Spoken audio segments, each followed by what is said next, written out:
In there, we have a 3-day event where we debated, we made some changes, we made some voting, and eventually we came up with a pretty good draft on the constitution. That will be the version that will be published on chain for voting. So it's not like the constitution was already signed. That's a very important part.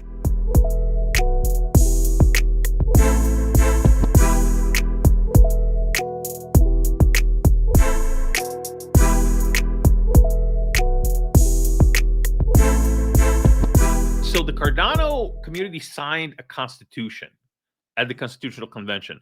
So explain the significance of that. What does that really mean for Cardano, for the entire movement, and even the blockchain movement in general, because that's kind of a first time anywhere, I think, that happened. Yeah, so Cardano always took the route of doing stuff different, not because it's an easy path or it's the best path or it's a good path or easy path. Sorry, it's because it's the right path, you know.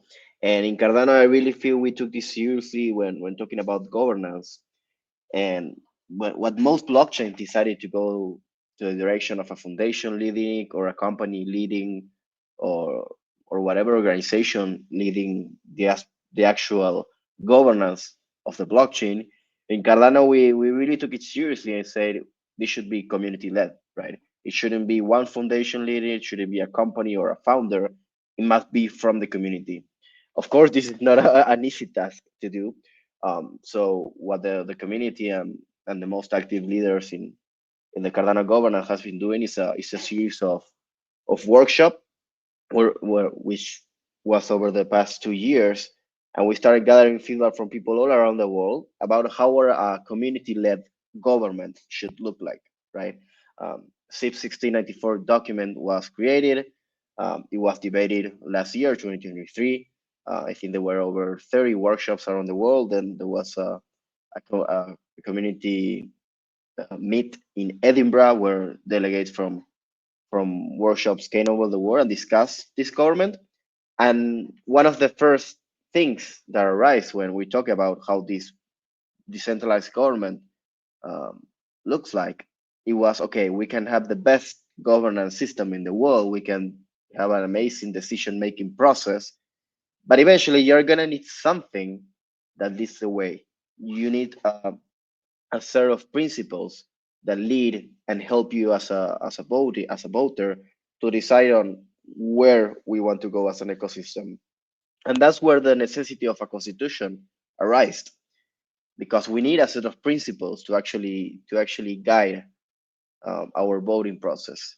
So yeah, 2024, there was a big effort on constitution workshops.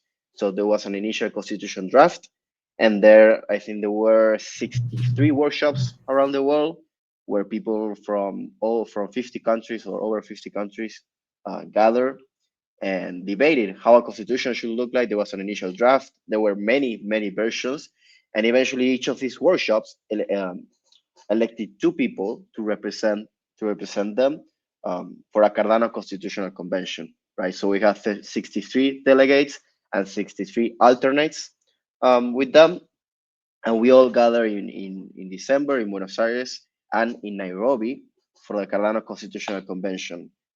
In there, we have a 3-day event where we debated, we made some changes, we made some voting, and eventually we came up with a pretty good draft on the constitution. That will be the version that will be published on chain for voting. So it's not like the constitution was already signed. That's a very important part. This is a pre-approval, if you want it, right?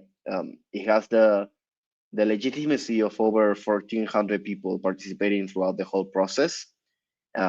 63 delegates which signed the constitution. It had a 95% approval rate.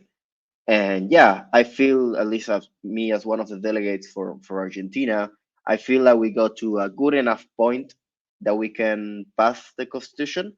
And eventually, like what was mentioning when I started, is actually get a constitution for Cardano, which will lead the government of the future of Cardano, And eventually you can think in more practical terms, what does this mean to Cardano?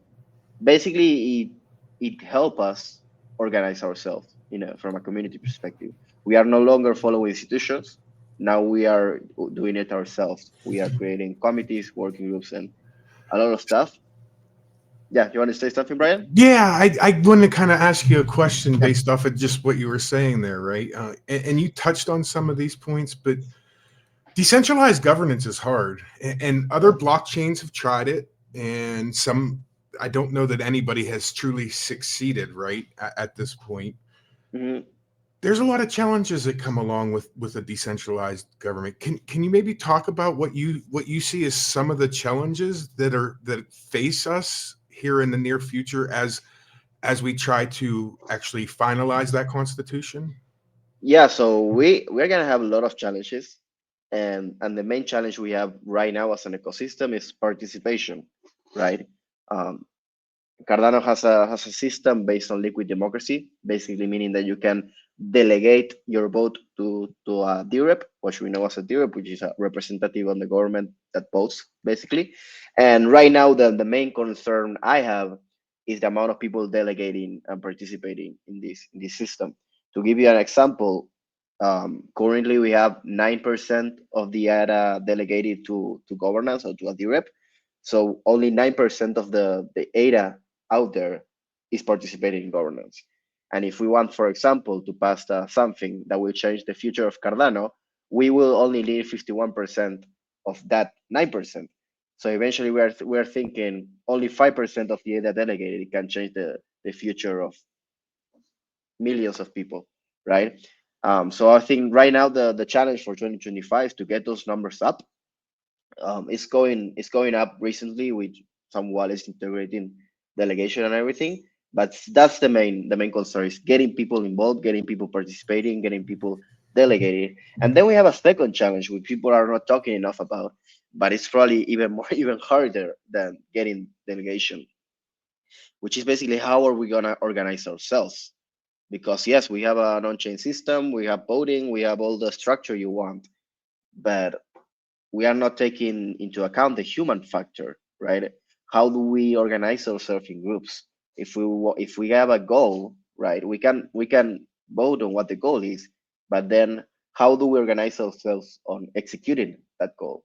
Are we gonna create hundreds of working groups, which is what's happening right now? How are we gonna coordinate so many groups? How are we gonna coordinate a uniting message as an ecosystem? So that's gonna be a huge operational task for Cardano. And right now, uh, I think we need to start scoping what the processes are, what the needs are, and then we can start thinking how we solve that. But yeah, basically those are the two problems I see for Cardano. No, no problem, but concerns we have.